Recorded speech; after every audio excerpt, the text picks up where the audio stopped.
Kita beri tepuk tangan yang paling meriah buat Tuhan kita. Silakan kembali duduk Bapak Ibu Saudaraku.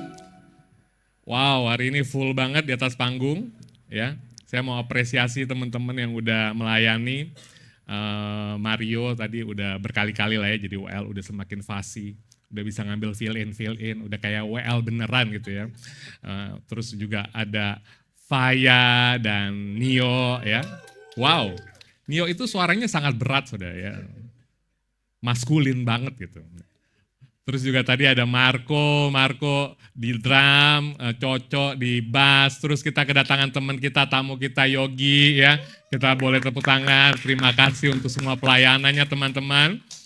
Dan hari ini kita masuk ke seri khotbah yang baru ya. Kita akan bahas semua kitab Kolose dari awal sampai akhir. Dan saya ke bagian yang pertama ya. Seri khotbahnya Rooted in Christ ya, berakar di dalam Kristus. Dan saya akan berkhotbah dari Kolose 1 ayat 1 sampai dengan 14. Saya ambil tema dan saya ambil judul ada Perfection Package of Grace. Ya. Jadi banyak orang berpikir kasih karunia itu hanya pengampunan dosa, saudara. Banyak orang berpikir bahwa kasih karunia itu hanya dibenarkan. Tapi kasih karunia itu adalah the whole package yang kita nggak bisa pilah-pilah. Yang kita nggak bisa comot-comot satu-satu dan lain-lainnya. Nggak bisa. Jadi kasih karunia itu mulai dari kita ditentukan dari awal. Baru kita dipilih oleh kasih karunia. Kita dibenarkan. Habis kita dibenarkan, kita dikuduskan. Habis kita dikuduskan baru nanti dimuliakan. Jadi the whole package ini, saudara nggak bisa ambil comot salah satu atau salah dua atau salah tiga atau bahkan salah empat. Semuanya adalah the perfection of grace. Ya, paket yang lengkap dari kasih karunia. Bahwa saudara udah ditentukan sebelum dunia dijadikan, baru saudara dipilih menjadi umat Allah, habis itu saudara dibenarkan bukan karena perbuatan baik kita. Ya. Tapi bukan hanya sampai dibenarkan, kita dikuduskan day by day, daily by daily, hari demi hari, semakin serupa dan segambar dengan Allah. Makanya jangan pernah heran kalau misalnya orang-orang yang sudah dipilih atau sudah dibenarkan masih mengecewakan. Atau masih bisa jatuh dalam dosa. Karena kasih karunia Tuhan tidak hanya berhenti waktu saat kita dibenarkan ya, secara status. Tapi hari demi hari kita dikuduskan dari manusia lama menjadi manusia yang baru, semakin serupa dan segambar dengan Kristus. Baru habis itu kita dimuliakan, saudara. Nah, di UC ini kan ada justified sinner, artinya pendosa yang dibenarkan, ya saudaraku. Nah, pendosa yang dibenarkan ini itu akan terus dikuduskan. Contohnya, saudara pasti masih punya kelemahan waktu saudara dibenarkan oleh Tuhan. Saudara, makanya kita di dalam komunitas ini, kita jangan takut sama konflik. Karena isinya adalah orang berdosa yang pasti akan mengecewakan. Bahkan pastoral saudara. Karena kita semua adalah orang yang menuju kepada kesempurnaan dan terus di progressive sanctification hari demi hari. Ya, maka itu, Yusak bantu value gereja kita. Value gereja kita nih cross, saudara. Cross. Cross ini yang pertama itu caring and compassion. Ya. Karena kasih karunia Tuhan telah dilimpahkan dalam diri kita, makanya kita caring and compassion. Ya. Kita udah terima cintanya Tuhan, makanya kita memberi cinta itu pada sesama kita. Jadi C ini caring and compassion, bukan cuek. Bukan ya, oke. Jadi caring and compassion, baru R-nya itu repentance culture. Ya, ini yang saya sebut dengan pertobatan. Kultur yang bertobat setiap hari. Setiap hari kita bertobat, itu karya Roh Kudus. Roh Kudus yang akan mengingatkan, oh Glenn lo harusnya bukan seperti itu. Oh Glenn, bukan seperti itu. Saya tuh orangnya ini ya saudara ya, gimana gitu ya, selalu merasa diri saya keren gitu saudara. Jadi waktu saya khotbah, waktu saya muncul di sini, saya juga terus ditegur oleh Kristus bahwa ini bukan tentang lo Glenn ya. Gue tahu lo keren gitu ya, tapi ini bukan tentang lo gitu ya. Oke, jadi repentance culture. Baru yang ketiga adalah openness. Nah, openness ini keterbukaan. Jadi pada saat saudara berkomunitas dengan orang-orang kudus, ya waktu saya sebut orang-orang kudus itu artinya orang-orang yang dikuduskan. Ya, bukan orang-orang yang menguduskan diri. Artinya apa bedanya? Orang-orang yang menguduskan diri itu keluar dari usaha manusia. Tetapi orang-orang yang dikuduskan itu ada alien righteousness, ada kebenaran yang di luar kita yang menguduskan kita. Itu perbedaannya. Oke? Itulah kasih karunia. Openness. Ini adalah salah satu kelemahan saya karena saya orangnya sangat tertutup ya saudara. Jadi dulu mungkin terlalu tertutup sampai pecah, sampai bocor gitu ya. Saya tahu bahwa saya adalah orang yang sangat openness banget ya. Dan saya bersyukur bahwa culture ini secara organik bertumbuh di komunitas UC Jakarta. Bahwa kita itu nggak malu untuk memberitakan atau mengatakan kelemahan kita, kekurangan kita, dan itu baik. Karena Rasul Paulus berkata dalam kelemahanlah kekuatan Kristus sempurna. Ya, jadi artinya itu baik. Baru servanthood. Servanthood ini apa? Biar orang yang melayani semakin menjadi hamba. Bukannya begitu naik jadi dari WL, oh lu bukan level gue.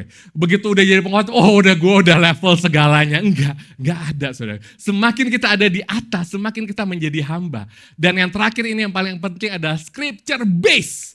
Jadi kita menafsirkan ayat Alkitab bukan pakai perasaan. Atau saya mendengar dari Tuhan. Wah itu keren banget ya saudara. Tapi segala sesuatu harus kita uji dengan pengajaran reform yang kuat. Supaya kita bisa mengerti bahwa apa maksud dari setiap ayat ini. Oke, itu pembukaannya. Udah cukup lama ya. Jadi saya rasa khotbah saya akan habis dengan 2 jam saudara ya. Amin ya oke. Nah kita akan baca ayatnya di Kolose 1 ayat 1 sampai dengan 14. Saya baca yang hitam, saudara baca yang warna itulah ya saudara. Oke, ya itu dah pokoknya ya. Saya baca yang pertama, 1, 2, 3. Dari Paulus, Rasul Kristus Yesus, oleh kehendak Allah dan Timotius saudara kita. Saudara, kepada saudara-saudara yang kudus dan yang percaya dalam Kristus di Kolose. Kasih karunia dan damai sejahtera Allah Bapa kita menyertai kami. Kami selalu mengucap syukur kepada Allah, Bapa Tuhan kita Yesus Kristus. Setiap kali kami berdoa untuk kamu. Karena kami telah mendengar tentang imanmu dalam Kristus Yesus dan tentang kasihmu terhadap semua orang kudus. Oleh karena pengharapan yang disediakan bagi kamu tentang pengharapan itu, bagi kamu di surga, tentang pengharapan itu telah lebih dahulu kamu dengar dalam firman kebenaran, yaitu Injil yang sudah sampai kepada kamu. Injil itu berbuah dan berkembang di seluruh dunia. Demikian juga di antara kamu sejak waktu kamu mendengarnya dan mengenal kasih karunia Allah yang sebenarnya. Semuanya itu telah kamu ketahui dari Epaphras, kawan pelayanan yang kami kasihi, yang bagi kamu adalah pelayan Kristus yang setia. Dialah yang juga telah mengatakan kepada kami kasihmu dalam roh. Sebab itu sejak waktu kami mendengar, kami tiada berhenti-henti berdoa untuk kamu. Kami meminta supaya kamu menerima segala hikmat dan pengertian yang benar untuk mengetahui kehendak Tuhan yang sempurna. Sehingga hidupmu layak di hadapannya, berkenan padanya dalam segala hal. Dan kamu memberi buah dalam segala pekerjaan yang baik dan bertumbuh dalam pengetahuan yang benar tentang Allah. Dan dikuatkan dengan segala kekuatan oleh kuasa kemuliaannya untuk menanggung segala sesuatu dengan tekun dan sabar. Dan mengucap syukur dengan sukacita kepada Bapa yang melayakkan kamu untuk mendapat bagian dalam apa yang ditentukan orang-orang kudus di dalam kerajaan terang. Ia telah melepaskan kita dari kuasa kegelapan dan memindahkan kita ke dalam kerajaan anaknya yang kekasih. Di dalam Dia kita memiliki penebusan kita, yaitu pengampunan dosa. Amin. Ya saudara. Saudara, saya akan mulai dengan ayat 3 dan 4. Kami mengucap syukur kepada Allah, Bapa Tuhan kita Yesus Kristus. Setiap kali kami berdoa untuk kamu. Karena kami telah mendengar tentang imanmu dalam Kristus Yesus dan tentang kasihmu terhadap semua orang kudus. Saya jarang sekali mendengar khotbah pendeta yang membahas tentang awal dari kitab-kitab yang Rasul Paulus tulis. Kalau saudara perhatikan, di setiap kitab-kitab yang Rasul Paulus tulis, awalnya kami selalu mengucap syukur. Aku mengucap syukur. Aku mengucap syukur. Saat kami melihat engkau, saat aku melihat engkau, saat aku mengucap syukur, saat melihat engkau, saat melihat kalian. What the meaning dari semua ini, saudara? Nggak mungkin surat ini ditulis kalau nggak ada artinya. Saudaraku tahu bahwa satu hal yang menikmati Kristus dalam hidupan orang-orang kudus adalah berada dalam persekutuan orang-orang kudus. Nah, persekutuan orang-orang kudus itu adalah hal yang esensial dalam kehidupan kekristenan. Karena kenapa? Karena Allah kita, Allah yang berkomunitas. Ketritunggalan itu menikmati, saling mengasihi, saling menghargai, saling. Maka itu kita sebagai orang-orang yang dikuduskan, dibenarkan, kita berkomunitas, disitulah kita merasakan dan menikmati karya Kristus dalam hidup kita. Bagaimana caranya, Gan? Iya, saya akan katakan, saudara, bahwa saat dalam persekutuan orang-orang kudus itu, kita akan terus dikuatkan.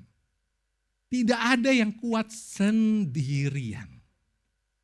Karena kita bukan dukun, saudaraku ya. Kita orang Kristen. Ya.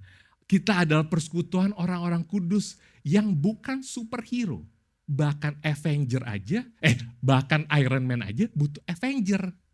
Saudaraku, apalagi kita. Jadi artinya begini, komunitas itu yang menguatkan kita. Komunitas dalam Injil yang benar. Tapi yang tadi saya udah bilang bahwa komunitas ini adalah komunitas orang-orang yang berdosa. Jadi cepat atau lambat pasti akan ada konflik. Nah, konflik inilah yang mendewasakan kita. Konflik inilah yang menyempurnakan kita. Yang akan membuat kita bertumbuh di dalam Kristus. Karena Roh Kudus tidak akan pernah membiarkan kita sendirian. Ya, mungkin saudara bisa benci banget sama rekan seimanmu gitu ya.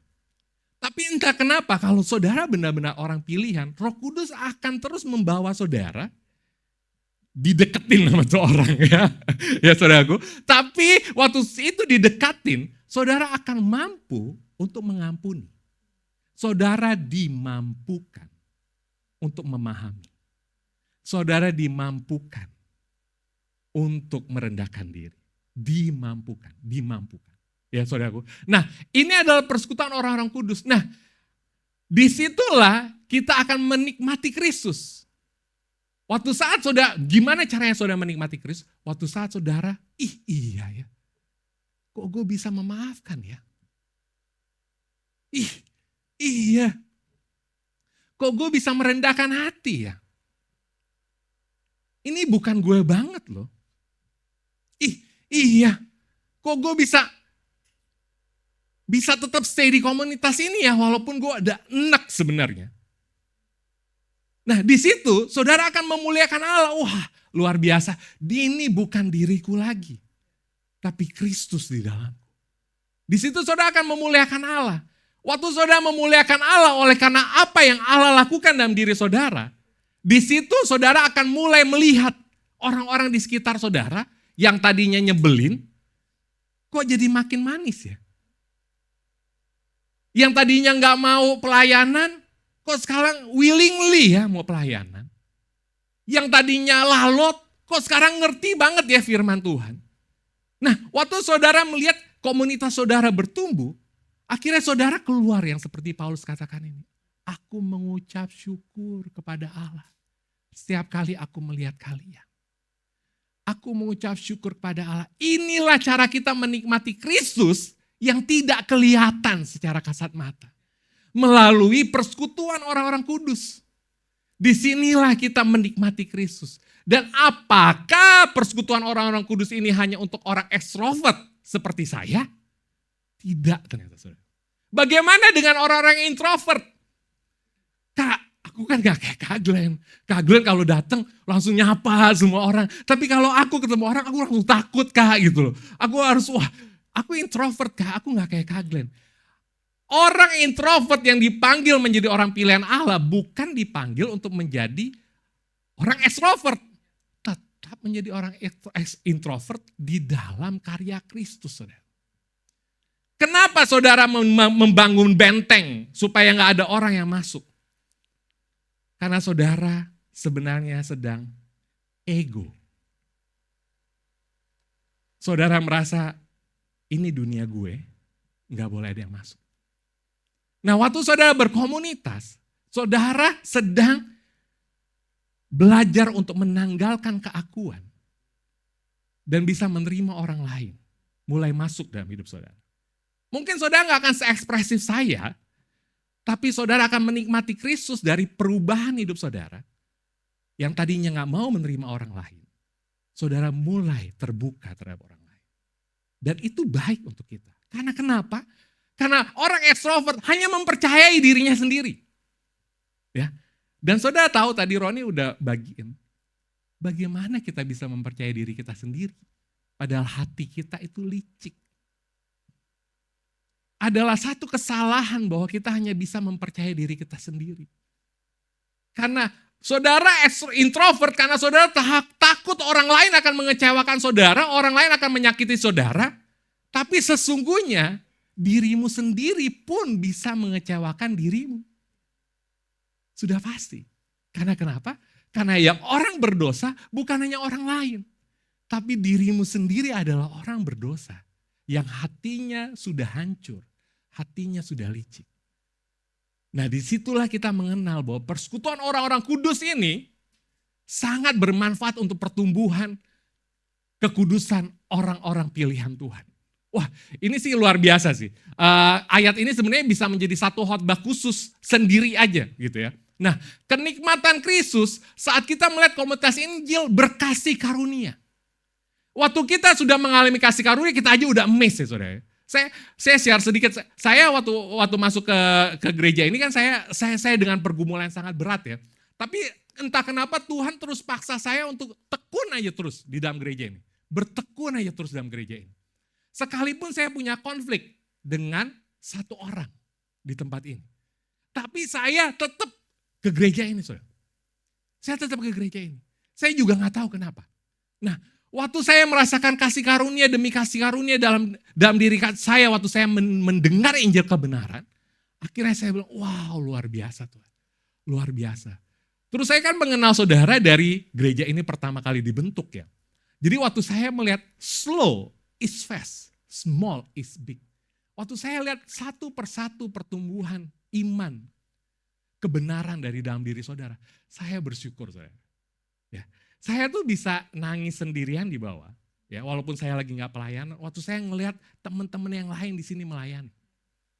Tadi Roni pertama kali berita anugerah, dan saya bersyukur banget. Nanti akhir bulan Yose berita anugerah. Wah, dan itu merupakan ucapan syukur yang melimpah buat saya. Ya, nanti siapa lagi yang mau berita anugerah ya?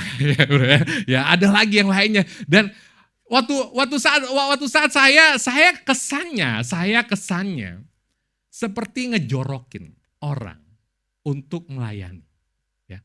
Tapi sebenarnya yang saya lakukan adalah seperti ngajarin adik naik sepeda roda 2. Atau adik ini bilang, kakak jangan dilepas ya, jangan dilepas. Iya nggak lepas. Padahal udah gue lepas dari tadi. Dia udah bisa kok. Tapi dia nggak nyadar aja. Karena kenapa? Karena dia selalu berpikir dengan kemampuannya dia sendiri, bukan dengan Roh Kudus yang sama yang ada dalam diri gue, itu juga sama yang ada dalam diri lo. Jadi apa yang mau dipermasalahkan? Iya kan? Kalau Roh Kudus yang sama bisa melakukan hal sama dalam diri gue, dia juga bisa melakukan hal sama dalam diri kita. Hanya memandang Kristus saja. Karena ini semua tentang dia. Hanya tentang dia. Dan waktu kita menyadari kasih karunia itu, tidak akan ada kesombongan sedikit pun di dalamnya. Ya. Tidak akan ada kesombongan. Kecuali kalau komunitas saudara itu komunitas yang menyadari kasih karunia, makanya isinya akan pasti penuh dengan orang-orang sombong, dan penuh orang-orang yang kepahitan dan gak akan ke gereja. Tapi kalau kita punya komunitas yang penuh dengan kasih karunia, itu gak bisa nyombongin diri saudara. Gak bisa. Karena kita semua merasakan, semua mengalami kasih karunia. Semuanya bobrok, semuanya hancur. Semuanya enggak baik. Iman dan kasih kita dalam Kristus itu 100% kasih karunia. 0% kebaikan kita. Ayatnya Efesus 2 ayat 8 sampai 9. Sebab karena kasih karunia kamu diselamatkan oleh iman. Itu bukan hasil usahamu, tetapi pemberian Allah. Itu bukan hasil pekerjaanmu. Jangan ada orang yang memegahkan diri. Semua ini kasih karunia, saudara. Semua kasih karunia. Nah, di ayat yang kelima, ya, itu ada, oleh karena pengharapan yang disediakan bagi kamu di surga. Disediakan dalam bahasa Yunaninya itu apokemenon. Yang artinya ditaruh untuk disimpan. Ya. Artinya pasti dipelihara plus sudah disediakan. Bukan harapan yang moga-moga. Saudara. Jadi pengharapan kita di surga itu adalah pengharapan yang pasti. Yang amin. Bukan tergantung dari performa kita. Saudara akan bilang, nanti gimana Glenn? Kalau suatu saat gue lemah terus gue jatuh, kan gue gak layak. Kesetiaan Tuhan tidak terpengaruh dari performa kita. Kesetiaan Tuhan itu 100% terpengaruh oleh janjinya. Waktu kita bisa setia sampai akhir, waktu kita bisa dipelihara sampai akhir, itu bukan tentang kita. Bukan karena kita lebih setia dari orang lain, bukan karena kita lebih tekun dari orang, bukan. Tapi karena Tuhan, saya pakai kata ini, terlanjur memilih kita. Waktu dia terlanjur memilih kita, dia tidak bisa membatalkannya, saudara. Dengan apapun juga dia tidak bisa membatalkannya. Karena dia Allah ya dan amin. Dia bukan Allah ya dan tidak, ya dan tidak, ya dan tidak. Ya dan tidak. Gitu ya. Tidak. Dia ya dan amin. Jadi pasti diselamatkan. Oke, saudara masih bersama dengan saya kan? Ya, mudah-mudahan nggak ngantuk. Ya. Nah, ayat yang ke-6. Yang sudah sampai kepada kamu, Injil itu berbuah dan berkembang di seluruh dunia. Demikian juga di antara kamu sejak kamu mendengarnya dan mengenal kasih karunia Allah yang sebenarnya. Injil yang sejati pasti berbuah, saudara. Bukan karena kita, tapi karena kekuatannya. Oke, saya akan jelaskan lebih dalam. Kita akan bahas tentang perumpamaan benih. Ya. Matius 13 ayat 23. Ditulis, yang ditabur di tanah yang baik, ialah orang yang mendengarkan firman itu dan mengerti. Dan karena itu ia berbuah. Ada yang 100 kali lipat, ada yang 60 kali lipat, ada yang 30 kali lipat. Saudaraku, waktu kita dengar khotbah ini, banyak pengkhotbah itu berkata, makanya jadi tanah yang baik. Ya kan? Jangan jadi tanah yang bebatuan. Jangan jadi tanah semak duri. Waktu saya coba memahami hal ini, saya tiba-tiba diberi pengertian bahwa tanah, apa itu tanah? Jadi kalau orang yang berbuah, apakah karena itu karena respon hatinya lebih baik daripada yang lain? Atau gimana nih? Ya, akhirnya saya mendapatkan ayat kejatuhan pada saat ini. Kejadian 3 ayat 17 berkata, lalu firman-Nya kepada manusia itu, karena engkau mendengarkan perkataan istrimu dan memakan dari buah pohon yang telah kuperintahkan kepadamu, jangan makan daripadanya, maka terkutuklah apa saudara? Tanah engkau. Jadi apa yang Tuhan ingin katakan sama kita? Waktu dia berbicara tentang tanah yang subur, dia berkata begini, engkau gak bisa memiliki tanah yang baik tanpa kelahiran yang baru. Tanah yang baik ini adalah bentuk dari hati yang baru, saudara. Yang 100% juga kasih karunia. Benih bicara tentang firman. Tapi tanah yang baik itu adalah hati yang dibaharui. Jadi tanah yang baik itu bukan karena kita merespon lebih baik daripada orang lain. Saudara bisa sok-sokan ngerti gitu sama firman Tuhan. Tapi kayak main game gitu ya saudara. Waktu saudara sama firman Tuhan itu, saudara hanya bisa lakukan firman dengan baik. Itu kalau saudara dapat yang namanya kunci, yang namanya Roh Kudus. Roh Kudus itu yang akan memampukan kita bisa melakukan semua firman itu dengan baik. Bahkan jangan cuma melakukan, baru memahaminya aja kita butuh Roh Kudus. Saudara. Waktu saudara menjadi orang pilihannya, saudara tiba-tiba akan melek banget tuh ya firman Tuhan. Saya ngomong di khotbah saya sebelumnya bahwa saudara akan melek firman Tuhan. Yang dulunya saudara nggak ngerti, hari ini saudara bisa ngerti. Yang dulunya saudara cuma baca begitu aja, hari ini kok saudara bisa, oh ini ya Kak maksudnya ya, oh ini maksudnya ya, ini maksudnya, dan itu menggairahkan. Itu menggairahkan. Begitu saudara bisa memahami firman Tuhan, hidup saudara akan bergairah. Saudara akan, wow luar biasa, dan itu yang namanya, yang tadi yang saya sebut juga, berbahagialah orang yang kesukaannya adalah Taurat Tuhan. Saya bingung dulu waktu baca ayat ini saudara. Kesukaannya Taurat Tuhan, waduh ini kayaknya bukan gue banget nih. Ya. Karena waktu saya baca Alkitab saudaraku, wah ya saya pernah di gereja legalistik ya. Jadi saya udah ngabisin Alkitab berapa kali karena dalam satu hari itu kadang-kadang saya baca 20 pasal. Wah keren ya, benar-benar keren banget deh pokoknya. Tapi saya nggak ngerti saudara. Yang penting gue baca supaya gue lebih kudus gitu kesan. Tapi gue nggak ngerti. Nah hari ini gue nggak kayak gitu. Paling hari ini gue cuma baca satu perikop satu hari atau bahkan cuma beberapa ayat. Tapi gue bisa mendalami ayat itu dan wah gue juga bisa nangis dan gue wow Tuhan wow. Kadang-kadang nggak bisa tidur gara-gara mikirin ayat sudah. Wah gila keren banget ya Tuhan. Saya menikmati Kristus dari firman Tuhan. Jadi orang-orang pilihannya akan menikmati Kristus dari kebenaran firman saudara. Saudara akan suka dengar khotbah. Saudara akan suka ngomongin firman Tuhan. Saudara akan suka semuanya. Dan itu luar biasa. Nanti berikutnya saya akan jelaskan. Terjadi saat kita mendengar dan mengenal kasih karunia Allah yang sebenarnya. Epeknote. Pengenalan yang mendalam dalam bahasa Yunani. Bukan hanya sekedar kognitif atau intelektual. Jadi pengenalan yang sejati, yang Allah karuniakan dalam diri kita, itu adalah pengenalan yang mendalam sekali. Nah, nanti saya akan jelaskan lebih dalam ya. Belum sampai slide-nya ke sana. Bagi orang pilihannya, Injil bukan hanya didengar, tetapi benar-benar menyelamatkan dan mengubahkan. Kasih karunia tidak bisa ditolak pertumbuhannya. Ini khotbahnya Karya. Jadi, Injil yang sejati, benih yang ditabur itu, ya, benihnya kan udah super, saudara. Dan tanahnya udah subur. Ya. Saudara nggak bisa nolak, kalau saudara orang pilihan, saudara nggak bisa nolak bertumbuh. Wah, ya. Sekalipun saudara nggak mau bertumbuh, saudara akan bertumbuh, saudara.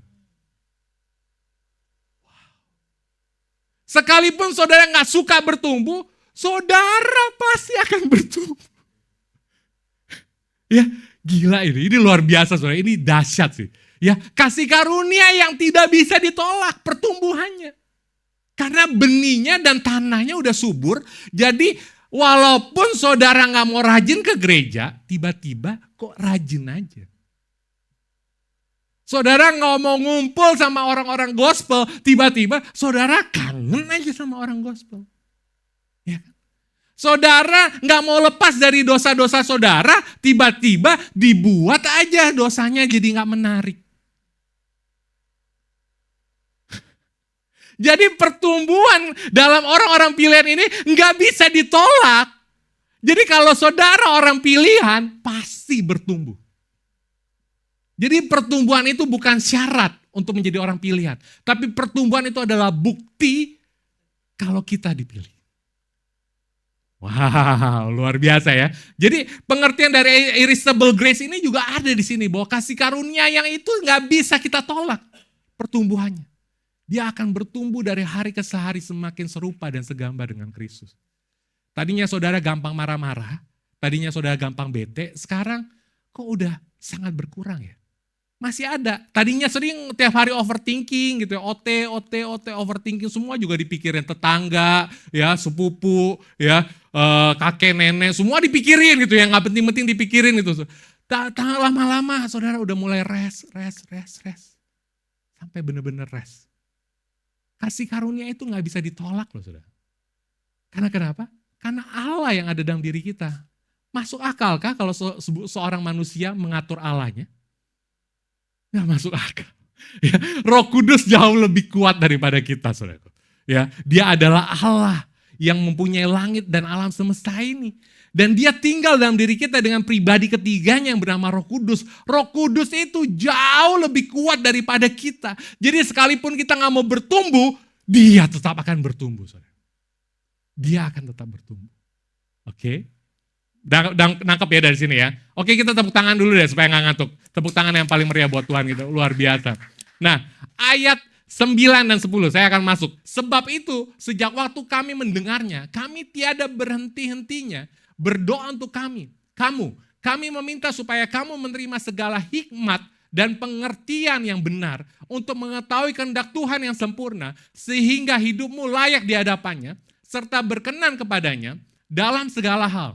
Dan kamu memberi buah dalam segala pekerjaan yang baik dan bertumbuh dalam pengetahuan yang benar tentang Allah.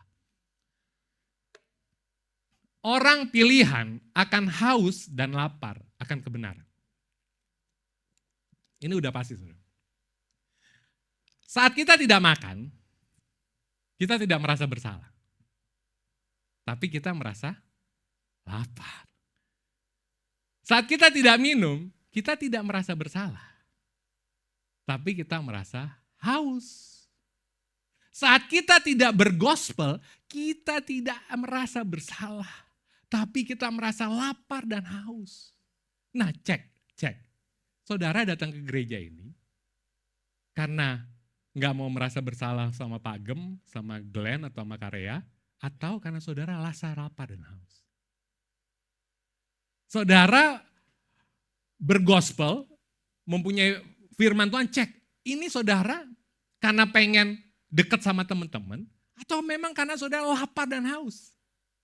Saudara pergi ke gereja, apakah supaya sebagai standar sosial, atau saudara benar-benar ngerasa haus dan lapar. Standar sosial supaya gue kelihatan orang alim, baik gitu ya. Hari Minggu pagi kemana? Ke gereja gitu ya.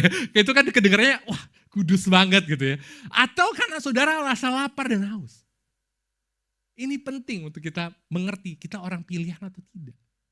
Karena orang pilihan akan merasa lapar dan haus akan kebenaran setiap saat. Itu udah pasti. Ya kan? Jadi saat kita tidak makan, kita tidak merasa bersalah. Tapi kita lapar. Demikian juga dengan kebenaran.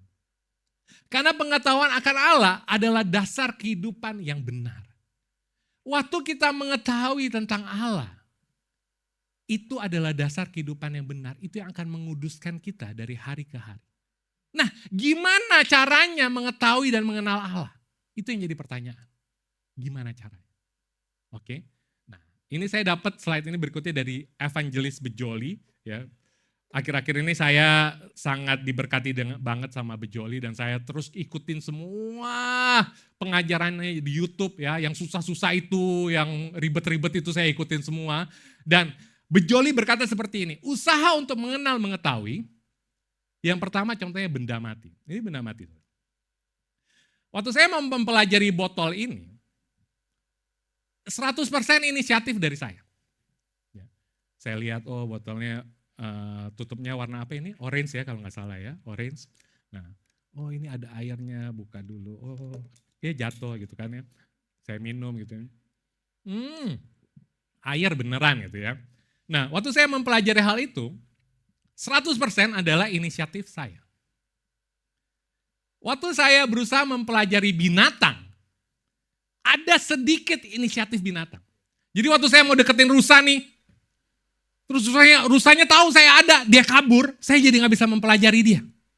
Saya harus pakai teropong, ya, saya harus deketin baik-baik. Waktu rusanya mencium ada kehadiran saya, dia langsung kabur. Jadi ada inisiatif dari binatang tersebut. Baru yang ketiga, dari manusia.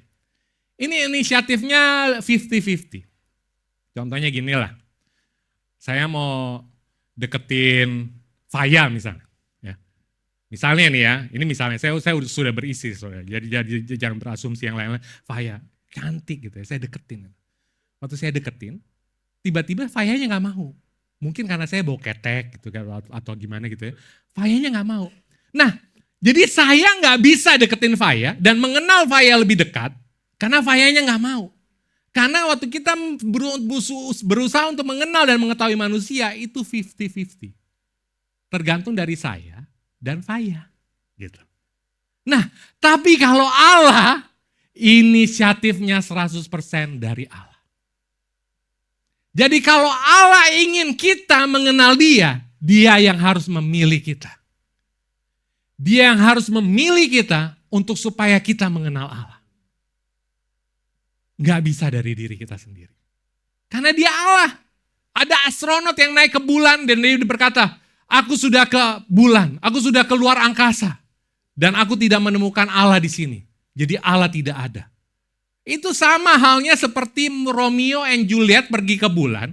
Terus dia bilang begini, aku udah ke bulan, aku tidak menemukan Shakespeare di sini. Ngerti ya saudaraku?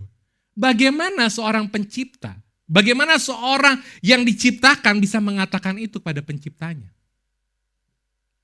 Gak bisa. Dia adalah Allah yang tidak hidup di dalam ruang dan waktu, material dan segalanya. Dimensinya berbeda. Jadi waktu Allah ingin kita mengenal dia, itu 100% inisiatifnya. Bukan inisiatif kita. Bukan 1% pun karena kita, bukan. Tapi 100% karena dia. Ayat 11, dan dikuatkan dalam segala kekuatan oleh kuasa kemuliaannya untuk menanggung segala sesuatu dengan tekun dan sabar.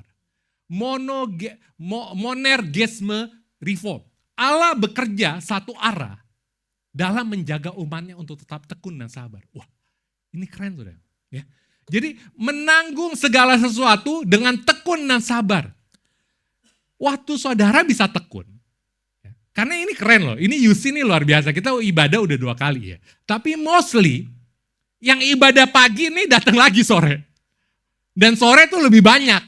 Jadi waktu saya melihat orang-orang yang tekun-tekun banget ini saya juga sedikit bingung gitu saya. Ini ngapain sih ini orang gak ada kerjaan aja atau apa gitu ya saudara. Dan waktu saya menyadari hal itu, gue salah satunya gitu ya. Dan kita itu setiap hari bisa nongkrong kadang-kadang dari pagi sampai sore sampai malam ya, sampai mamanya Nio komplain gitu ya. Nah itu ngomonginnya gospel terus. Nge-gospel terus. Saya juga bingung kenapa seperti itu. Dan waktu saya membaca hal ini, pengertian reform tentang monergisme ini adalah Allah bekerja satu arah dalam menjaga umatnya. Untuk tetap sabar dan tekun. Jadi semua ketekunan dan kesabaran kita adalah pekerjaan Allah 100% juga. Waduh keren banget sih. Jadi waktu kita bisa tekun ada dalam komunitas Injil, itu adalah pekerjaan Allah juga. Waktu kita bisa sabar, tetap diproses di dalam komunitas Injil ya. Walaupun isinya orang-orang berdosa, walaupun kita dalam komunitas Injil, wah kalau di gereja Prosperity kan, wah ibadah, pasti kamu diberkati. Nabur, pasti engkau pasti diberkati, jalanmu akan mulus dan macam-macam. Nah kalau di Reform enggak saudaraku ya. Jadi kita, walaupun kita bergereja, masalah tetap banyak tuh. Ya. Penderitaan tetap nempel. Iya kan? Tapi anehnya kita tetap sabar aja. Tetap jalan terus. Tetap berkomunitas terus. Nah ini kekuatan yang 100% dari Allah. Wow, luar biasa ya. Jadi sebenarnya dalam Kolose ini, the whole tulip itu ada. Semua tulip itu ada. Ada perseverance of the saint-nya, ada irresistible grace, ada yang ini sekarang, total depravity. Ia telah melepaskan kita dari kuasa kegelapan dan memindahkan kita ke dalam kerajaan anaknya yang dikasihi, yang kekasih. Kita dari kehancuran total, kita dipindahkan ke kerajaan Allah. Apa maksudnya? Hancur total, tanpa harapan. Kita yang tanpa harapan. Kita yang setiap hari hidupnya dengan ketidakpastian. Makanya kita cemas. Karena kita takut akan hari esok. Dan itu membuat kita lelah setiap hari. Ya, ini lingkaran setan yang terus terjadi dalam diri kita. Dan akhirnya kita mati. Kita tanpa harapan, tanpa ketidakpastian, kita cemas ya, kita takut, kita lelah, kita mati. Baru kita dipindahkan dalam kerajaan Allah. Oleh karena kasih karunia kematian Kristus di atas kayu salib menjadi substitusi kita. Dan kita diadopsi menjadi anak Allah. Pengertian, kenapa sih harus pakai kata adopsi? Supaya kita ngerti ini kasih karunia. Saudaraku, anaknya Elon Musk itu gak akan pernah ngerti betapa dahsyatnya jadi orang kaya. Karena dia udah kaya. Anaknya Elon Musk. Tapi kalau tiba-tiba Elon Musk datang ke sini, terus dia muncul gitu, terus dia langsung muncul, Glenn, gue angkat lo jadi anaknya. Wah, saya langsung, aduh Tuhan. Yes, ya saudaraku, saya akan mengerti tentang kasih karunia itu. Ngerti ya saudara ya? Saudara ngerti ya? Makanya Tuhan pakai kata adoption. Adoption itu untuk kita mengerti tentang kasih karunia. Sehingga kita yang tadinya hancur total, masuk dalam kerajaan Allah, yang pertama harapannya termaterai oleh Roh Kudus dalam diri kita. Yang tadi yang saya bilang, dia udah terlanjur pilih kita, makanya dia akan tetap setia sampai akhir. Saya harus pakai kata terlanjur, mohon maaf ya, supaya bisa menguatkan statement ini. Dan kerajaan Allah kepastian seperti lagu kita.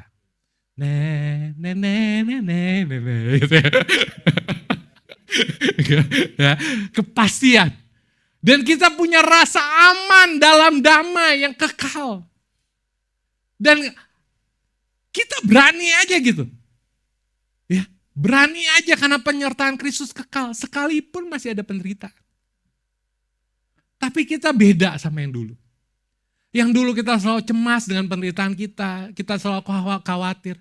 Sekarang kita berani aja tuh. Ngadepin semua penderitaan, ngadepin semua permasalahan. Berani aja. Karena apa? Karena kita ada penyertaan yang kekal. Yesus gak pernah janji jalan yang mulus, tapi dia selalu janji dia menyertai kita dan tidak pernah meninggalkan kita sedetik pun. Kita kuat di dalam anugerah. Saudara akan ngerti tuh. Tiba-tiba kok gue kuat aja ya. Ini anugerah. Kalau gue pasti gue gak akan kayak gini. Kita masuk ke hidup yang baru. Ini arti dari hancur total menjadi dalam kerajaan Allah. Ya saudara. Ayat 14. Udah mau selesai. Di dalam dia kita memiliki penebusan kita. Yaitu pengampunan dosa. Kristus, dia mengambil jalan yang paling hina. Agar kita bisa masuk ke tempat mulianya saudara. Untuk apa dia ambil jalan yang paling hina selama dia hidup di dunia? Agar saudara dan saya masuk ke tempat yang mulia. Dia mengambil penderitaan paling berat dalam sejarah umat manusia. Agar kita dikuatkan di dalam dia untuk melalui semua penderitaan kita. Telanjang malu di depan banyak orang. Buat apa? For what? Pentingkah hal itu dilakukan oleh kesayangan surga? Pentingkah? Jawabannya penting. Bukan karena kita, tapi karena pribadinya adalah kasih. Agar kita tidak malu lagi atas semua kegagalan kita. Don't have to be fake. Nggak usah bohong. Nggak usah jadi orang yang palsu. Jadi apa adanya aja dalam Kristus dan dalam komunitas. Jadi apa adanya aja, gue memang gagal Tuhan. Gue memang bobrok. Karena itu gue tahu Kenapa lo melakukan hal yang sama? Engkau yang mulia, engkau yang kudus. Engkau rela hina dan telanjang malu di depan banyak orang. Agar aku gak malu lagi. Berdarah-darah sebagai korban sembelihan. Apa sudah? Menggantikan kita karena kita tuh yang seharusnya di sana. Dia menggantikan kita. Ditinggalkan Bapa agar kita tidak pernah sekalipun, sedetik pun, sekejap pun ditinggalkan Dia dalam segala kondisi. Penderitaan kita tak akan pernah sebanding. Dia tidak pernah berjanji bahwa kita tidak akan menderita. Tetapi Dia berjanji selalu bersama kita, memberi kekuatan dan penghiburan. Engkau aman di dalam Kristus. Kristus adalah kekuatan, pengharapan, perlindungan, jawaban, kebutuhan sejati kita. Engkau gak butuh uang untuk lunasi utang. Engkau gak butuh yang lain, pengakuan manusia. Engkau gak butuh kuasa, engkau gak butuh apa-apa. Yang engkau butuhkan adalah Kristus. Yang kau butuhkan adalah Kristus. Waktu Paulus berkata, biarlah duri dalam daging ini dilepaskan daripada aku, tapi Tuhan hanya berkata, cukuplah kasih karunia. Mungkin kita punya sakit penyakit, but itu bukan hal yang terpenting. Yang terpenting adalah di mana engkau berada. Apakah engkau ada dalam kasih karunia-Nya? Setiap orang menderita dengan caranya masing-masing. Tapi yang terpenting adalah engkau yakin Allah beserta dengan engkau. Itu yang terpenting. Karena Dia Allah yang tidak mati. Dia Allah yang hidup. Walaupun Dia pernah mati, tapi Dia bangkit dan naik ke surga, saudara. Itu menandakan bahwa Dia memiliki kehidupan. Dia Allah yang gak mati. Dia Allah yang hidup. Dan Dia bersama-sama dengan kita setiap saat. Hari ini, besok, bahkan sampai selamanya. Siapakah yang kau takuti? Apakah yang kau takuti? Apakah semua itu menjadi matter? Semua itu menjadi penting? Yang terpenting adalah Kristus beserta dengan kita, Immanuel. Jangan takut, penyertaannya bukan tergantung dari perasaanmu.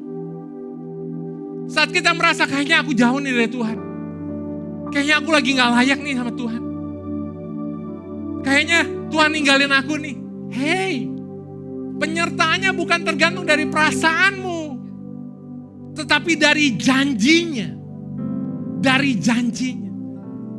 Dia Allah ya dan amin. Dia Allah ya dan amin. Bukan tergantung dari apa yang kita rasakan. Perasaan kita bisa up and down. Perasaan kita licik. Perasaan kita bisa menipu. Dan iblis akan menggunakan hal itu untuk menjatuhkan kita. Tapi janjinya selalu ada buat kita. Dan berdasarkan janji itu kita berdiri. Dan kita